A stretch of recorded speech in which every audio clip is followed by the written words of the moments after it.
ಸೇರಿದಂತೆ ಕರ್ನಾಟಕದ ಹಲವು ನಗರಗಳಲ್ಲಿ ನಾನ್ ವೆಜ್ ಪ್ರಿಯರಿಗೆ ದೊಡ್ಡ ಶಾಕ್ ಎದುರಾಗಿದೆ.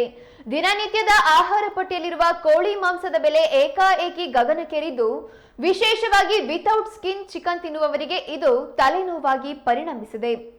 ಕಳೆದ ಡಿಸೆಂಬರ್ ತಿಂಗಳಲ್ಲಿ ಕೆಜಿ ಕೋಳಿ ಮಾಂಸ 260 ರಿಂದ 280 ರೂಪಾಯಿಗಳ ನಡುವೆ ಲಭ್ಯವಿದ್ರೆ, ಇದೀಗ ಅದೇ ಚಿಕನ್ ಬೆಲೆ 340 ರಿಂದ 350 ರೂಪಾಯಿ ಗಡಿ ದಾಟಿದೆ. ಕೆಲ ಪ್ರದೇಶಗಳಲ್ಲಿ ಈಗಾಗಲೇ ಕೆಜಿಗೆ 350 ರೂಪಾಯಿ ದರ ತಲುಪಿದ್ದು, ಮುಂದಿನ ದಿನಗಳಲ್ಲಿ 370 ರಿಂದ 380 ರೂಪಾಯಿ ಆಗುವ ಸಾಧ್ಯತೆಯೂ ಇದೆ ಎಂದು ವ್ಯಾಪಾರಿಗಳು ಅಂದಾಜಿಸಿದ್ದಾರೆ. ಕೋಳಿ ಮಾಂಸದ ದಿಢೀರ್ ಬೆಲೆ ಏರಿಕೆಗೆ ಹಲವು ಕಾರಣಗಳಿವೆ.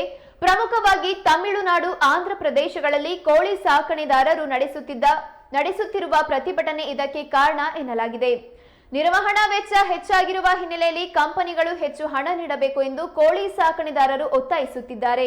ಇದೇ ಸಮಯದಲ್ಲಿ ಕೋಳಿ ಉತ್ಪಾದನೆಯಲ್ಲೂ ಕುಸಿತ ಕಂಡುಬಂದಿದ್ದು, ಬೇಡಿಕೆಗೆ ತಕ್ಕಂತೆ ಪೂರೈಕೆ ಸಾಧ್ಯವಾಗುತ್ತಿಲ್ಲ. ಇದರಿಂದ ಮಾರುಕಟ್ಟೆಯಲ್ಲಿ ಚಿಕನ್ ಕೊರತೆ ಉಂಟಾಗಿ ದರ ಏರಿಕೆಗೆ ಕಾರಣವಾಗಿದೆ.